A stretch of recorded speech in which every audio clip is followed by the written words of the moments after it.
Hi, Griffin. Since Ray doesn't want to be here, you want to do book club with me? It's time for reading with Ray. Griffin. I think my pets are very tired of me being home all the time. Well, here's my co-host. Oh, where is she? There she is. Daisy Ray, are you going to do book club? You're too sleepy? Okay, I'll do it by myself then. All right, well, I'm not too sleepy for book club. Right, this is Reading with Ray, and I'm Renee. I'm the children's librarian at Salem Public Library in Salem, Ohio. This is our virtual book club for kids in kindergarten to 3rd grade. And we are currently reading Ivy and Bean by Annie Barrows. And let's see, where do we put it? So hopefully you guys all had a good weekend. We had some beautiful weather on Saturday, not so much yesterday. We started this book at the end of last week. And let's say Ivy lives across the street from Bean, and they didn't really want to be friends with each other at first because Bean kind of likes to get into trouble, and she thought Ivy was just too nice. But then Ivy helped her out of a jam, so they're kind of learning to be friends. And Bean found out that Ivy wants to be a witch, and she knows spells. So where we left off on Friday, Ivy had agreed to help Bean by making Bean's sister Nancy dance for the rest of her life because it would be funny. So that's where we are. This book is available on Hoopla, and it's actually, I think there are 8 or 9 books in this series. So if you enjoy this one, there's plenty more to read after this. I don't know what chapter number this is because the chapters aren't numbered, but we are starting today on the chapter name called Beware. 2, 3, 4, 5, 6. Looks like that is chapter 6. So thank you to Annie Barrows and Sophie Blackall and to Chronicle Books Publishing for allowing us to share this book this way.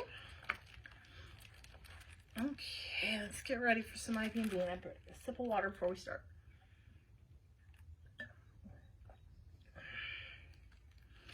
All right. Beware.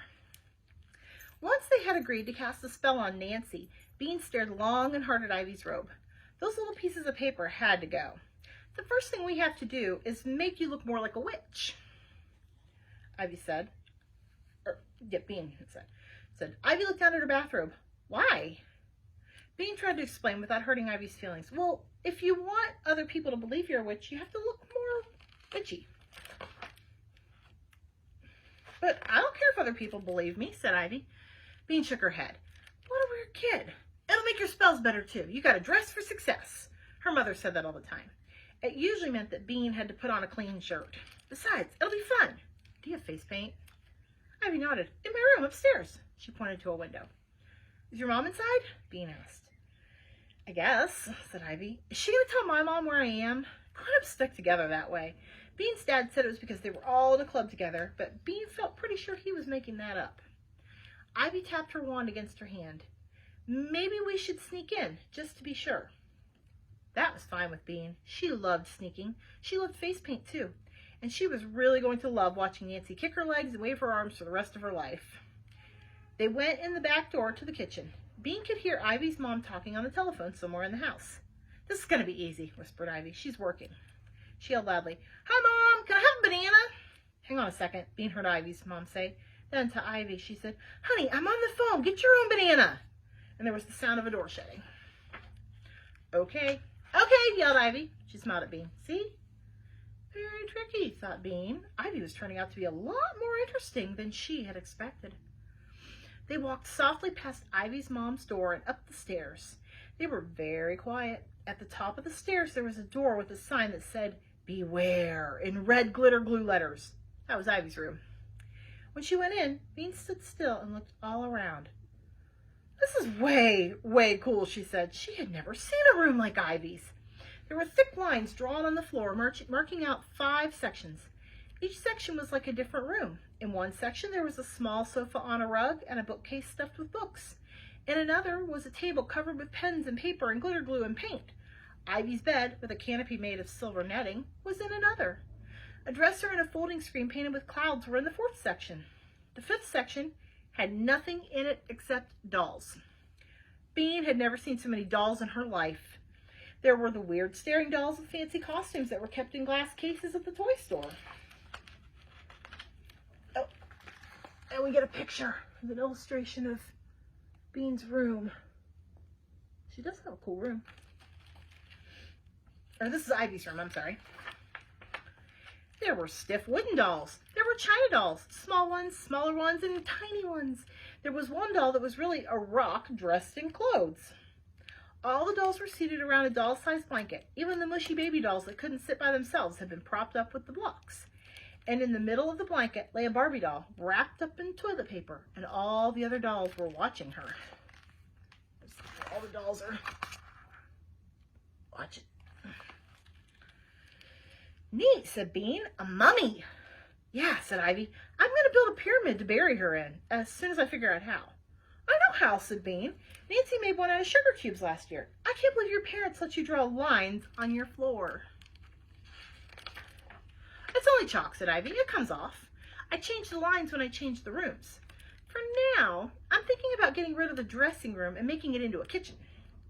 Is that one the dressing room? Asked Bean, pointing to the section with the dresser and the folding screen. Yeah. I like the screen, said Bean, but a kitchen is a little boring. Maybe you could turn it into a science lab for making potions. The screen could protect your secrets. A lab, said Ivy, thinking. A witch's lab. That's a pretty good idea. Bean looked over to the table with the paint and the glitter glue. What's that room called? She asked. That's my art studio, said Ivy. Cool, said Bean. Let's fix up your wand. In Ivy's art studio, there were plenty of sequins and jewels and streamers and pipe cleaners. First, they wrapped the wand with silver pipe cleaners. Then Bean attached streamers to the end. Then Ivy put some stickers on. Then Bean put plain glue on the top and dipped it in a jar of glitter. She stuck a big red jewel on the top. The wand dripped a little, but it looked much, much, much more magic than it had before. Now, said Bean, when that was done, let's work on your robe. What's the matter with it? Asked Ivy. All the stars and moons are coming off. See? Bean pointed. It will look better if we draw them on with sparkly markers. Ivy looked embarrassed. I can't draw stars very well. I can, said Bean. I'll teach you how. So Bean showed Ivy how to draw dots for the star points and then connect the dots with lines. Ivy practiced on paper for a while, and then they stretched out the bathrobe over the table and began drawing. Ivy's stars were a little bent, but they all had 5 points. And soon the black robe was covered with silver stars and gold moons. Once that was done, Ivy got out her face paint. Bean couldn't believe it. This set had 24 colors. Wow, let's do green stripes, said Bean, or green dots. There were 3 different greens. No, witches are only green in movies, said Ivy. Real witches are just regular colored. But you got all this great face paint, said Bean. We've got to use it for something. Ivy thought. Okay, you can put black around my eyes. Okay, but aren't real witches kind of pale because they go out mostly at night? Asked Bean. I guess, said Ivy. Kind of pale, but not green. My mom knew a guy who turned green. It was because he watched TV all the time, said Bean. But she could tell that she wasn't changing Ivy's mind. What if we did all white with black around your eyes, she suggested. Yeah, Ivy nodded, with a couple blobs of red on my cheeks for blood. That's good, Bean agreed. Blood is good. So Bean carefully smeared white all over Ivy's face except her lips. Then she drew red drops down her cheeks. They didn't really look like blood. They looked more like red tears, but that was a pretty scary thing too. Then Bean drew thick black lines around Ivy's eyes. Both girls thought that witches' hats were dorky, so they wrapped Ivy's head in a black scarf borrowed from her mother's dresser drawer, and it looked almost like long black hair. Ivy stared at herself in the dressing room mirror. Wow, she said, I look really strange. And she did. Here she is. She does look kind of strange. All right, what's our time? Oh, we got time for one more chapter, I think. All right. Oh, there's water.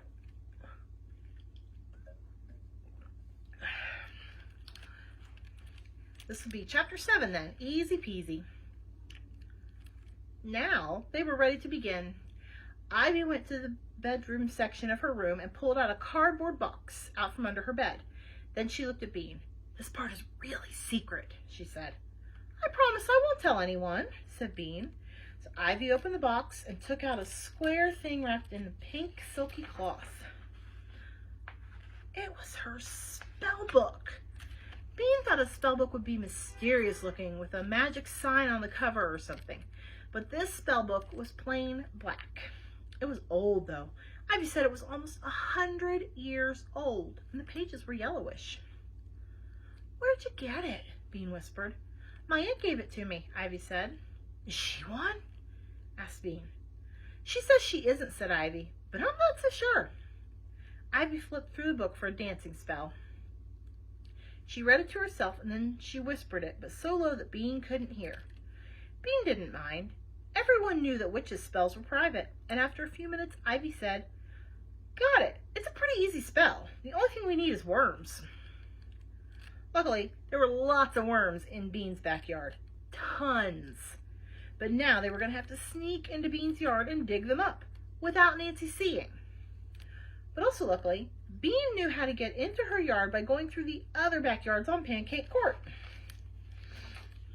Because their houses are kind of in a circle. They're on a circle, and Bean and Ivy's houses are apart. So they're going to sneak through the backyards around the outside of the circle.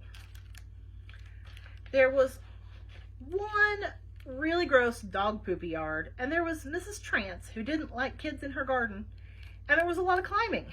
But aside from that, Bean said, it was easy peasy. Ivy put the big black book in her backpack. Bean tucked the wand into her back pocket. It was still a little drippy, but there was nothing Bean could do about that. Carefully, they tiptoed down the stairs. Ivy's mother was still working in her office, and they slipped past her door like quiet ants. Soon, they were moving quickly toward the back fence.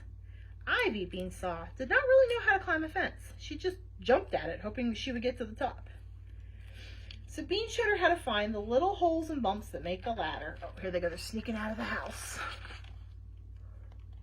Ivy does look really weird, doesn't she?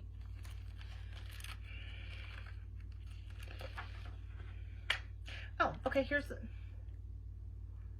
a picture of the path they're going to try and take across the backyards. There's a dotted line. Start clear over here. This is where it's helpful to have a copy of the book for yourself. Oh, that's the dog poopy yard. So, like I said, you can use your library card on Hoopla to get a copy to read yourself, and then you can look at the map a little better. When they got to the top, Bean whispered, "This is Ruby and Trevor's house. They have a good sandbox." The good news was that there was a gate on the other side of Ruby and Trevor's yard.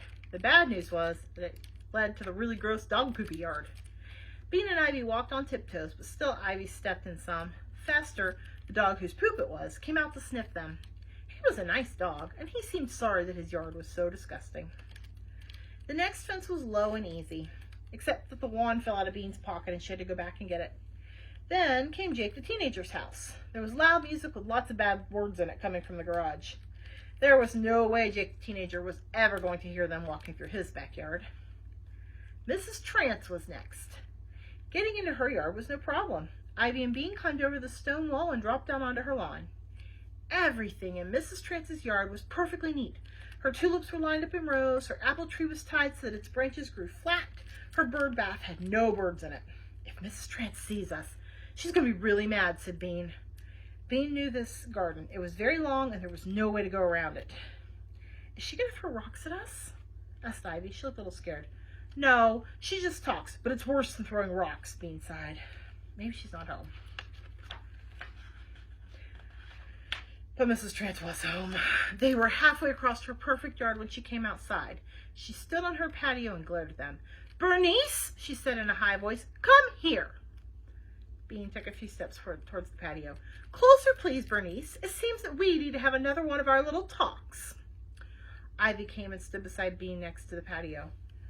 "Who are you?" said Mrs. Trance, frowning at Ivy's white witch face. "My name is Ivy," said Ivy. "Well, Ivy, children are not allowed in my garden. Maybe you can teach your friend Bernice that." Mrs. Trance gave a short, dry laugh. Because Bernice does not seem to be able to remember it by herself. Do you, Bernice? I remember, Mrs. Trance, but it was just sort of an emergency, said Bean. I'm sorry. Usually when you say you're sorry, people say something nice back to you. Not Mrs. Trance. She said, I don't think you're sorry, Bernice. If you were sorry, you wouldn't keep coming into my garden when I have asked you not to. Do I need to call your mother again? She smiled in an unfriendly way. I'm sorry. You know, I mean, Mrs. Trance is not being very nice about it, but if she has asked you to stay, if somebody's asked you to stay out of their yard, you should probably respect him and do so. Bean heard Ivy sucking in her breath. She's about to do something, thought Bean. I'm going to throw up, Ivy said loudly. Yuck, thought Bean, whirling around to see. Ivy looked at her and crossed one eye a teeny bit. Bean looked closely at Ivy. Then she said, that's the emergency I was telling you about, Mrs. Trance. Mrs. Trance looked worried. Ivy burped. It sounded horrible. Mrs. Trance jumped back. Go home, run. That's what we were trying to do, Mrs. Trance, Bean said sweetly. She was having a good time watching Mrs. Trance's face. Go, now, yelled Mrs. Trance. Ivy gagged. Mrs. Trance ran inside her house and looked at them through a window. She waggled her hand to shoo them away. We'll be going now, Mrs. Trance, called Bean. She waved goodbye as she and Ivy walked away. Ivy gave one more disgusting burp just for fun. Bean tried to hold her laughs in, but they came out her nose. And then Ivy couldn't hold her laughs in either. It's a good thing they were in the next yard by them. It really was easy peasy after that. They went across Callie's yard. Callie was in her high chair in the kitchen window. She waved her spoon at Bean, and Bean waved back, then put her finger to her lips. Shh, she whispered. Finally, they came to Bean's own yard. All right, and that is a perfect place for us to stop today. And Ivy, she's pretty tricky. Pretending she was going to throw up to get away from Mrs. Trance. That was pretty tricky. Activities for today. Oh, I really don't have one. I'm sorry. I should have thought of something beforehand. So today I'm going to tell you to don't disrespect your neighbors, but go outside and explore, play, have fun. Don't get too close to your neighbors either, because that's not safe right now. But, you know, if you're allowed to play somewhere, go play. Enjoy the sunshine. I will see you guys tomorrow. Stay healthy, stay safe. Bye.